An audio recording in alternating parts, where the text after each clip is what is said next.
Hi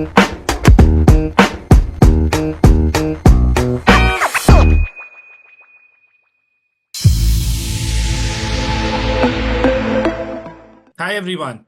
I'm Dhiren Makhija, a senior VP and business head at TeamLease, and welcome to today's session, which is primarily going to focus on the workforce management in the logistics space. So we all are cognizant that the logistics sector has been one of the critical stones of India's economic growth, supporting manufacturing, retail, e-commerce, and more. Also, the government has come up with multiple initiatives such as your PM Gati Shakti, your National Logistics Policy, your PLI schemes, and more. So just to share a little bit about the National Logistics Policy, which has been around now, it aims to reduce our costs from approximately 13% of the GDP to close to around the 8% over the next 6 to 8 years. 2030 is what they're targeting, which I believe would help us enhance our global competitiveness and help streamlining the sector further. Also, with advancement in technology and more, we look at how we could leverage on integrated ecosystems to deliver and create value for our customers going forward.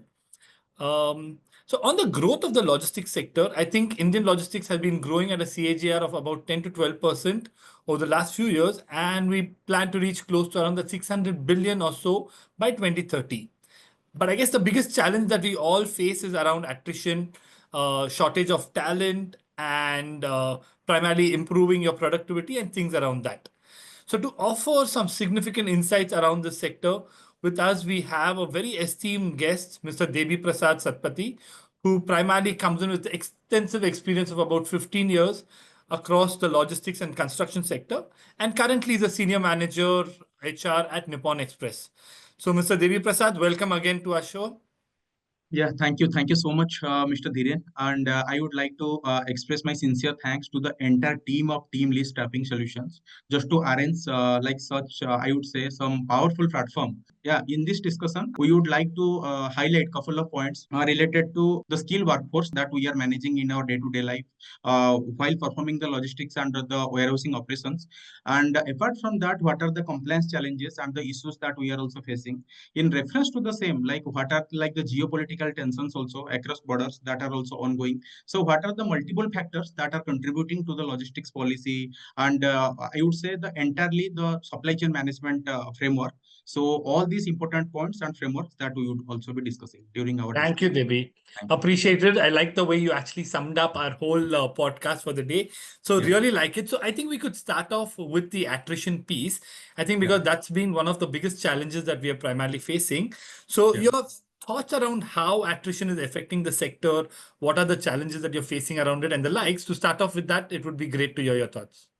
Yeah, so I would say regarding the current attrition in the logistics industry, in reference to particularly in Indian operations. So as per the data analytics or as per the like the recent research that is ongoing, currently we are having approximately 30 to 35% of annual turnover in terms of attrition. So this contributes towards a workforce that are highly fragile, I would say, that are highly dynamic also in terms of like changing of their jobs, switching of multiple companies. So what is happening, Mr. Dhiren, during this course of action? Because logistics, I would say the entire supply chain management is a demanding job.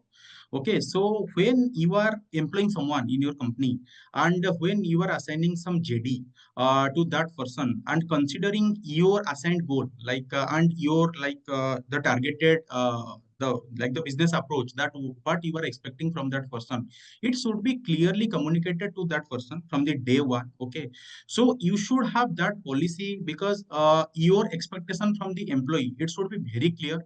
And towards attracting a like a good workforce, I would say the productive workforce, you should be like converting your business entity to be a employer of repute. Okay, so in terms of that, you need to focus your on your employee engagement system, what kind of engagement plan that you are following, and what kind of skill upgradation program also that you are undertaking, and in terms of how successfully you are just managing the work life balance also, and overall how you are taking care of your employees in terms of compensation management, in terms of rewards and recognition, in terms of competitive cost analysis as compared to your competitors in the market. because Got it. competitors are also keeping a close eyes on your business and how you are doing like all these benefits to your employees. So as currently we are in the era of like artificial intelligence and data analytics, like within a fraction of second you can get a number of data related to your analytics that will definitely help you in enabling your leadership team just to have the correct action and the correct, and with this correct correct kind of action plan, I would say you maybe enable yourself just to have the right strategy at the right time. So I would say hiring is not a challenge, but yes, just to retain the right talent at the right place or at the right location. It may be your warehouses, it may be your office, it may be any of your client place, maybe the remote location as well. So it is most important for all of us just to have a good retainership of the talent. Got it. Very interesting, Devi. You highlighted a point where you said that we need to detail out the job profile for the associate, for the candidate a little better. So if I am to ask you what would be the top three reasons for attrition in the logistics space, what would those three reasons be from your perspective? Yeah, yes, Mr. Dhiren, the question that you have raised, it is a very like potential question. And I would say, keeping all my current practices in view, okay, because I am into logistics and supply chain since last almost 14.5, 15 years, okay. Mhm. So now I am just working with Nippon Express Group. We are also a Japanese multinational, and we are also having operation across the globe. And and before joining Nippon Express also, I have seen the like logistics operations in ICDs, in different like train terminals also, I have seen the logistics operation from the core of my heart. I would say from the field to the boardroom. So what is happening?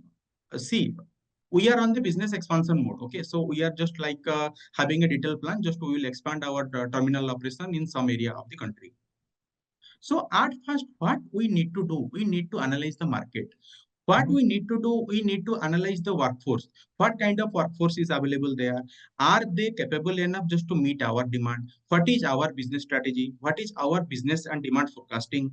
So in this like scenario, I would say you should develop a productive JD. So JD in terms of what? Because we are into logistics industry and we can't say keep like we can't keep anything on a hypothetical point of view. I would say we need to be practical enough. See, if I am expecting like a our working hours of little bit like stressed working hours of 10 hours or something from that from my member, so I should clearly communicate in that JD, or upon he joining also, see, this is the little bit like extensive work that we are also like expecting from you in terms of some last minute like loading, some last minute delivery, some last minute just to like meet some demand of the customer towards the last time operations, last minute operations. So in this scenario, your JD should be clearly communicated during your onboarding process and during your hiring process.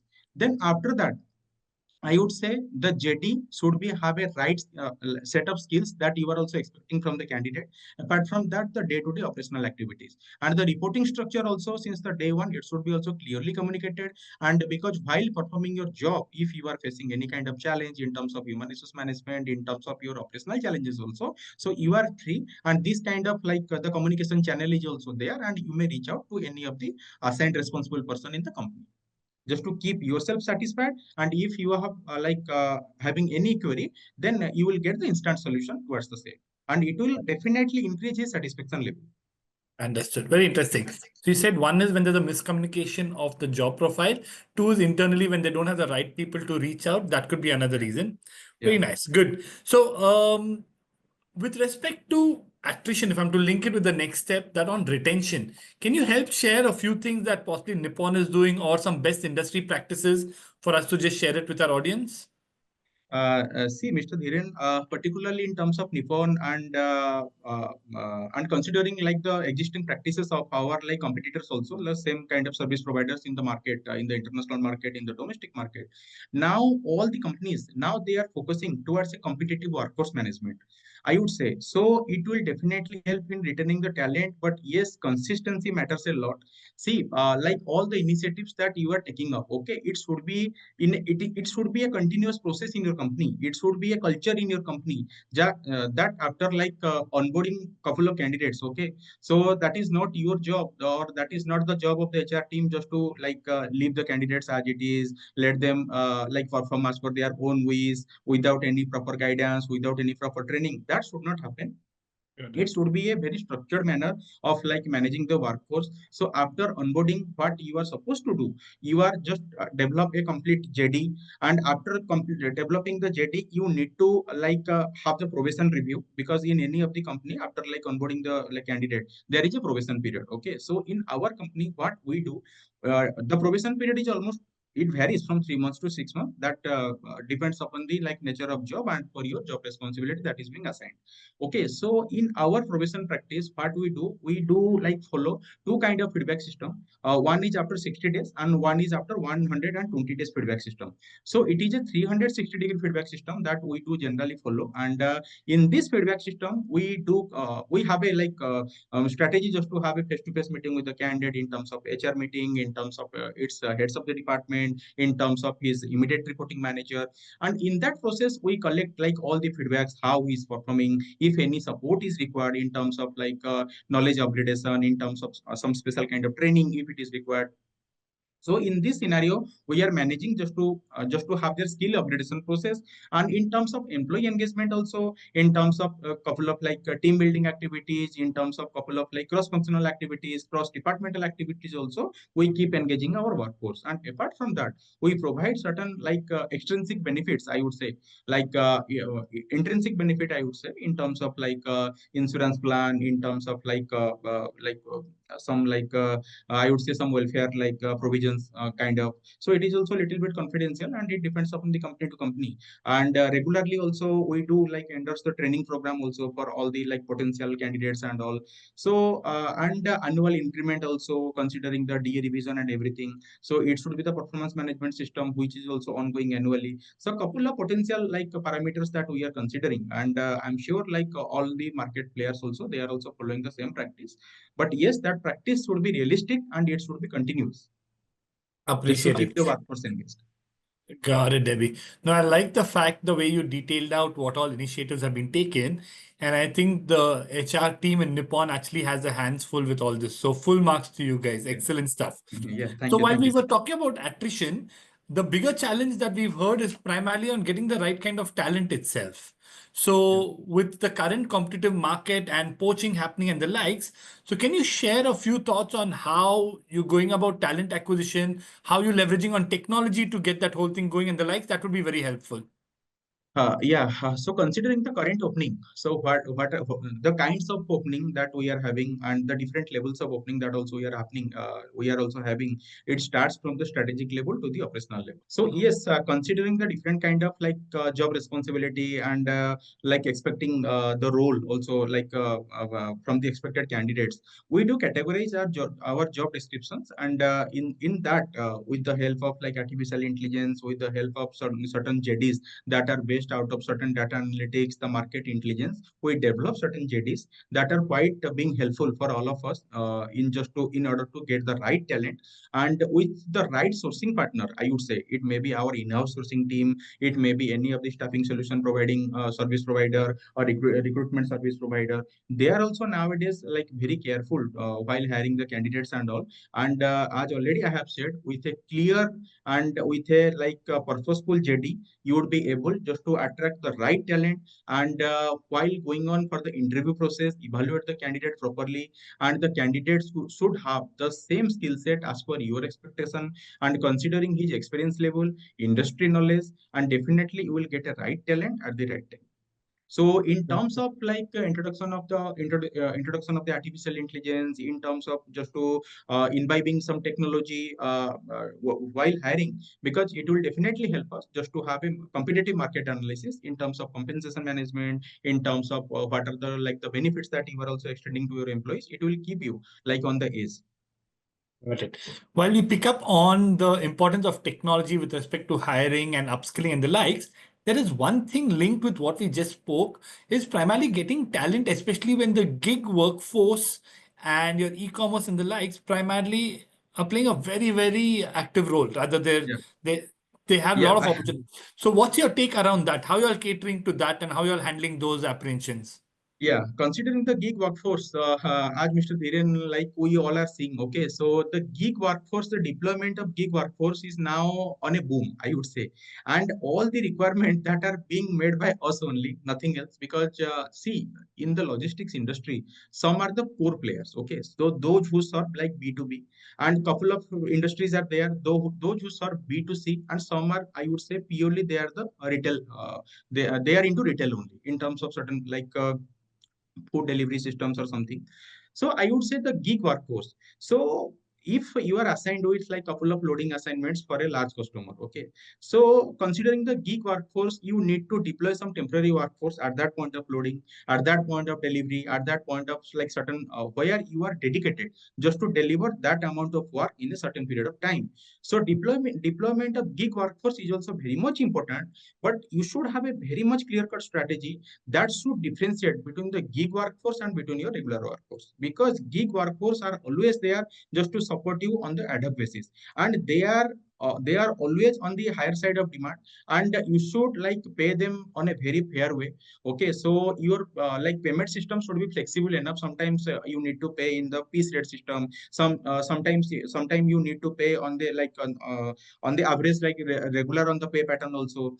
So in this workforce system, the gig workers also play a very vital role. And I would say, while like preparing certain like payroll system or something, you should have differentiate systems towards one is separately for your gig workforce and one is for your regular work.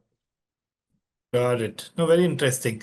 So, as such, have you faced any direct challenge where you've issued an offer letter to someone and then you realize that they've taken up one of the gig profiles rather than joining Nippon?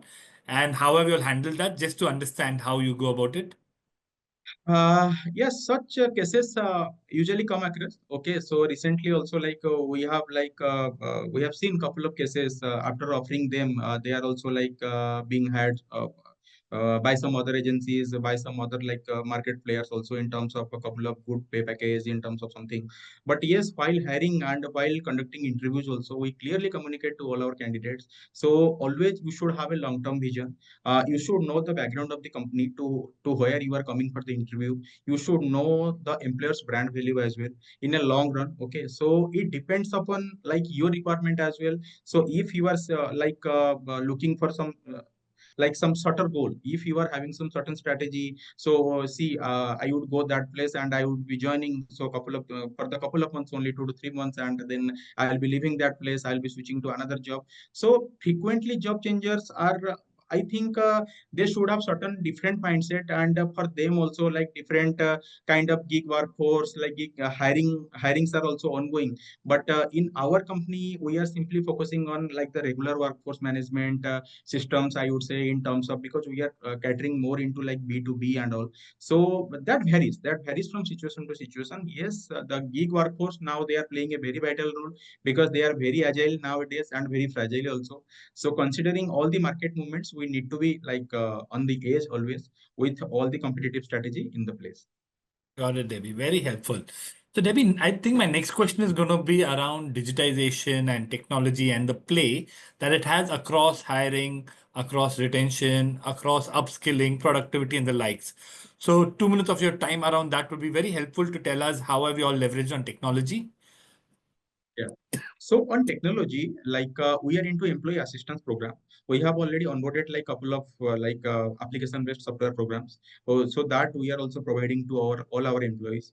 So it covers up like just to monitoring your mental health, just to like monitoring your well-being also. So couple of employee engagement activities that also we are floating from time to time, in terms of it may be storytelling, in terms of it may be mentoring, in terms of it may be coaching, in terms of leadership. So regular like certain training programs also, the continuous skill upgradation program also, just to identify, just to have some psychometric test. So in that test, what happens whenever a member like rates himself after getting the like the difference or the gap while accessing and while just analyzing the report, then up to some extent you would also be knowing, like see, like these are my workforce, they are lacking in certain areas. So as per Right. that also you need to develop certain like training strategies also according to that. So it helps. I would say the technology now a great enabler for all kind of industry, I would say.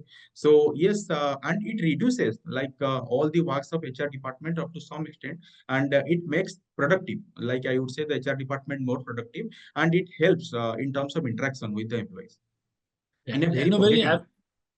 very aptly put. As you rightly said, I think AI is playing a very critical role with respect to the Yeah. whole recruitment space, Because it reducing will costs. definitely help us. Yes, yeah, yes, Mr. Dhiren, it will definitely help us just to bridge that gap. Okay, so just analyzing that gap earlier to this AI and all this data analytics, what we are supposed to do and we are doing, just like having some feedback system, it will take a long time just to analyze the output, to analyze the data.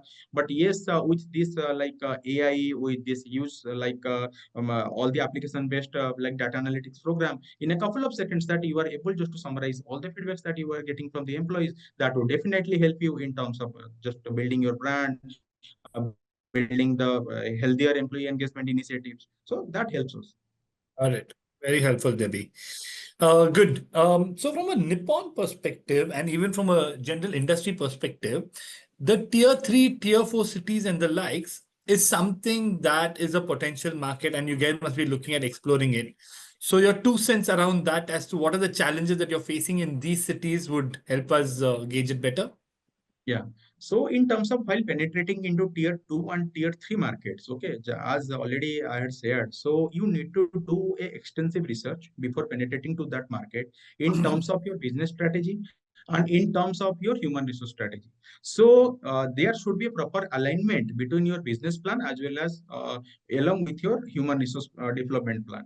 Because whenever like you are planning for a business strategy, you should know the local market and the pay structure they are offering, the mentality of the local guys that you are also supposed to hire them, because you may not hire them on a strategic role.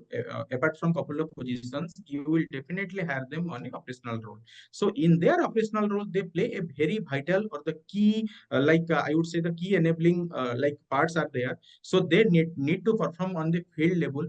So at first, you need to perform your competitive like the competitors salary benchmarking in terms of how they are paying and what are the employee like benefits they are also offering. So in terms of a competitive compensation structure, you need to analyze the market at a very fast level. After that, you should develop certain couple of like competitive plan that are little bit supposed to be unique from the competitors in that market.